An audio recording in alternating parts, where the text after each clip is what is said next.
Summa qala hafizahullahu ta'ala idza sallama minal witr. Kalau sudah selesai salat witir. 6. Al-witr ini termasuk sunnah, salat-salat sunnah yang muakkadah, sangat ditekankan, sangat dianjurkan. Sampai-sampai sebagian ulama mengatakan bahwa orang yang meninggalkan salat witir ya itu tidak diterima syahadahnya, bukan karena dia fasik, tapi karena dia meninggalkan sunnah yang muakkadah. Dan salat witir ini merupakan salat sunnah yang paling afdol ya, salat sunnah yang paling afdol untuk salat-salat yang tidak disyariatkan padanya berjamaah. Jadi salat witir ini kan ada dalam Ramadan, ada di luar Ramadan. Nah, adapun witir di dalam Ramadan maka disyariatkan berjamaah sebagaimana salat tarawih. Adapun kalau witirnya di luar Ramadan maka bisa dilakukan bisa dilakukan sendirian, dan itu asalnya dilakukan sendiri. Maka salat witir ini asalnya adalah salat sunnah yang tidak disyariatkan padanya al-jamaah. Karena salat sunnah itu secara umum terbagi menjadi dua. Ada salat sunnah yang tushra'u fihi al-jamaah, disyariatkan padanya al-jamaah, dan ada salat yang sunnah yang tidak disyariatkan padanya al-jamaah. Nah, untuk salat sunnah yang disyariatkan padanya al-jamaah, maka salat sunnah yang paling afdal adalah salat Idul Adha, salat Idain secara umum. Ya, dan para ulama menyatakan bahwa salat Idul Adha lebih afdal dibandingkan Idul Fitr. Ini untuk salat sunnah yang disyariatkan padanya al-jamaah, maka salat yang paling afdal adalah salat sunnah yang paling afdal yang disyariatkan padanya al-jamaah, yaitu salat Idul Adha. Adapun salat sunnah yang tidak disyariatkan padanya al-jamaah, yakni di luar Ramadan, ya. 6. Salat sunnah yang tidak disyariatkan padanya al-jamaah, maka paling afdal salat sunnah adalah salat al-witr. 6. Salat witir ini paling minimalnya ya, sunnah paling minimalnya adalah 3 rakaat. Ya. Kita katakan begini. Untuk salat witir adnal kamal itu artinya kadar sempurna paling minimal. Adnal kamal itu salat rakaat. Ya, 3 rakaat. Walaupun boleh 1 rakaat, cuman 1 rakaat ini tidak kamal. Untuk adnal kamal, kadar sempurna paling minimal itu 3 rakaat. Dan paling banyaknya 100 rakaat, paling banyaknya 11 rakaat. Karena Nabi sallallahu alaihi wasallam tidak pernah menambah ya di dalam maupun di luar Ramadan lebih dari 11 rakaat. Lebih dari 11 rakaat, maka witir paling maksimal adalah 11 rakaat. Ini bukan salat tarawih, bukan salat lain, tapi witir. Maka adnal kamal pada salat witir adalah 3 rakaat, dan aksaruha ya, yang paling banyaknya adalah 11 rakaat. Apakah boleh witir dengan 1 rakaat? Jawabannya boleh, ya, tapi ma'al karohah, ya, ma'al karohah. 6. Ya, ini perkara tersebut dimakruhkan. Makruh di sini, perhatikan, makruh di sini bukan berarti sesuatu yang lebih baik ditinggalkan, tidak, karena jelas witir 1 rakaat lebih baik dibandingkan tidak witir. Tapi yang dimaksud dengan al-karohah di sini yakni pahalanya berkurang, pahalanya kurang. Ya, karenanya dikatakan adnal kamal yaitu 3 rakaat. 3 rakaat. Ini kadar sempurna paling minimal, dan maksimalnya 11, boleh 1 rakaat ma'al karohah. 6. Kemudian waktu salat witir itu dimulai dari setelah seorang melakukan salat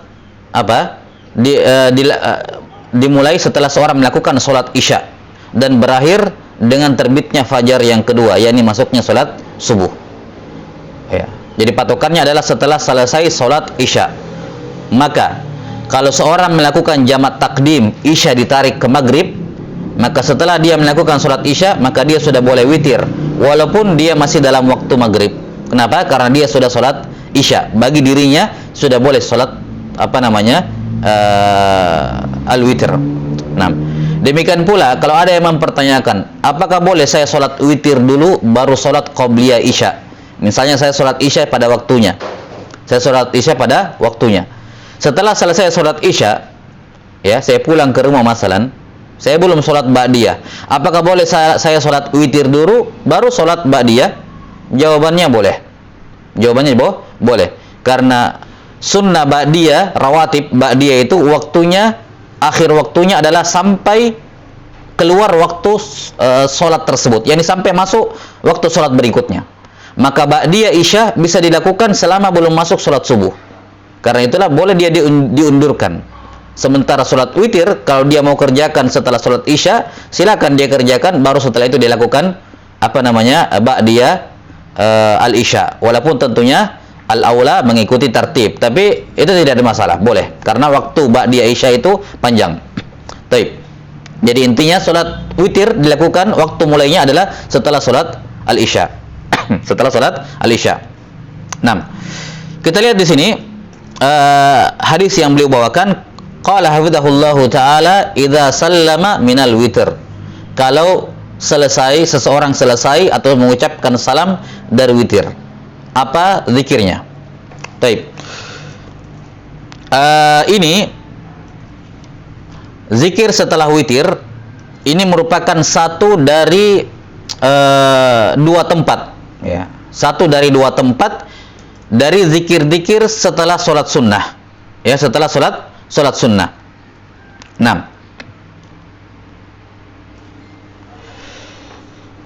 jadi kita sudah sebutkan di bab-bab sebelumnya bahwa disyariatkan seorang untuk dalam bab al-adhkar ba'da sholat, ya, zikir-zikir setelah sholat, bahwa semua zikir-zikir yang beliau sebutkan di bab-bab sebelumnya, di zikir-zikir setelah sholat, itu semua berlaku untuk sholat wajib yang 5. Sholat wajib yang 5 waktu. Jelas ya? Termasuk di dalamnya Jumat.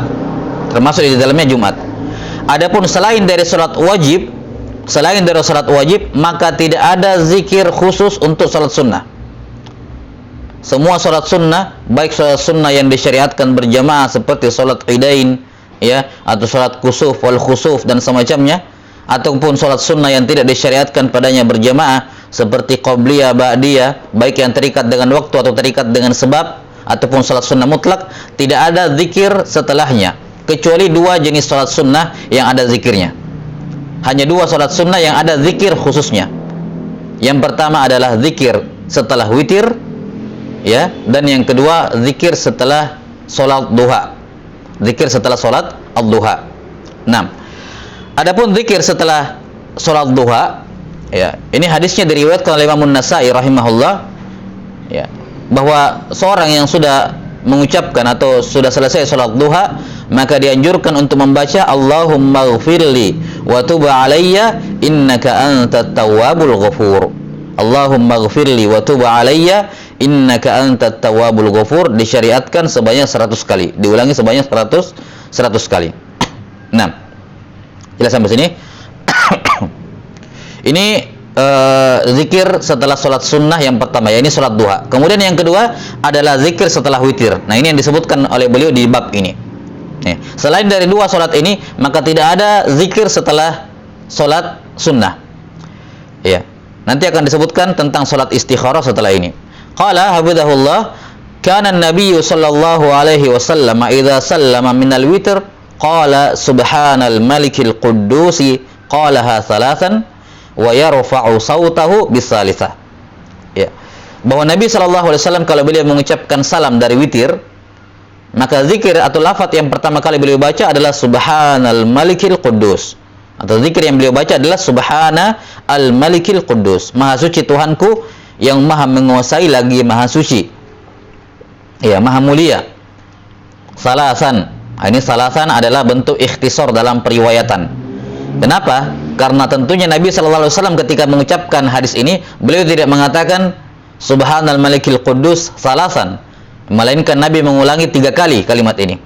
Karena itulah di antara faedah dalam ilmu riwayah, dalam membaca buku-buku hadis, ya, bahwa kalimat semacam ini salasan, ya, kalau tersebut di akhir sebuah ucapan kemudian dikatakan salasan, maka cara membacanya ada 2. Ada 2 cara membaca. Cara yang pertama dikatakan Subhanal Malikil Quddus qalaha salasan. Harus ditambahkan qalaha.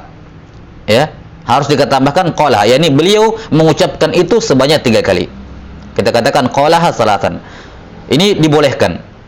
Dan cara yang kedua, dan ini cara yang paling afdol, yang paling utama, ya, yang paling utama adalah dengan mengulanginya 3 kali. Maka dikatakan kana Nabi sallallahu alaihi wasallam idza sallama minal witr qala subhanal malikil quddus subhanal malikil quddus subhanal malikil quddus. Setelah itu enggak usah dibaca salatan. Ini sudah dibaca, diulangi 3 kali. Jelas? Wa yarfa'u sautahu bisalisah, dan beliau mengangkat suaranya di kali yang ketiga, yakni di zikir yang ketiga. 6. Dikatakan di sini beliau mengangkat suaranya di kali yang ketiga, yarfa'u sautahu. Dalam riwayat lain yarfa'u biha sautahu. Beliau meninggikan suaranya pada kali yang ketiga. Dalam riwayat lain yutilu fi akhirihin. Beliau memanjangkan suaranya di kali yang ketiga. Ya. Dalam riwayat lain yamuddu biha sauta. Beliau membacanya dengan mad, dipanjangkan suaranya. 6. Maka dari riwayat-riwayat ini wallahu a'lam bissawab, ya, subhanal malikil quddus ini untuk pertama dan yang kedua dibaca dengan suara normal, subhanal malikil quddus, subhanal malikil quddus, dan untuk yang ketiga ditinggikan suaranya. Ya, ditinggikan suaranya, subhanal malikil quddus. Itu ditinggikan. Kemudian dikatakan dipanjangkan, untuk yang ketiga dipanjangkan. Ya. Subhanal malikil quddus, subhanal malikil quddus, pas yang ketiga dipanjangkan. Ya. Pertanyaannya yang mana yang dipanjangkan? Di kalimat ini ada 2 mad. Mad yang pertama adalah alif setelah ha, subhana. Kemudian mad yang kedua adalah huruf waw, ya, setelah dal, quddus. Yang mana yang dipanjangkan? Ya, apa namanya? Zahirnya ini dua-duanya diperbolehkan, ya, dan ini yang kami dengar dari apa namanya para masyayikh, ya, para guru kami yang menjelaskan tentang hadis ini, ya. Sebagian ada yang membaca mad di al-waw, dikatakan subhanal malikil quddus, subhanal malikil quddus, yang ketiga, ya, subhanal malikil quddus, subhanal malikil quddus, subhanal malikil quddus. Ini yang pertama. Yang kedua, dan ini juga sebagian masyayikh mengatakan bahwa yang dipanjangkan adalah alifnya. Maka untuk yang kali yang ketiganya, kali yang pertama dan yang kedua kan normal. Subhanal malikil quddus, subhanal malikil quddus, subhana, yang ketiga subhanal malikil quddus. Jadi wawnya tidak dipanjangkan, yang dipanjangkan adalah alifnya. 6. Allahu a'lam bishawab. Cuman kebanyakan masyayikh yang kami dengarkan dan yang kami riwayatkan dalam kitab-kitab sunan yang terdapat dalamnya doa ini, ya, mereka kebanyakannya menyatakan bahwa yang dipanjangkan adalah alifnya, ya, yang dipanjangkan adalah alifnya, subhanal malikil quddus. Walaupun sekali lagi bagi yang memanjangkan wawnya juga tidak ada masalah. Ini juga disebutkan oleh sebagian ulama. Wallahu a'lam bissawab. Tapi ini akhir masalah doa setelah al-witr.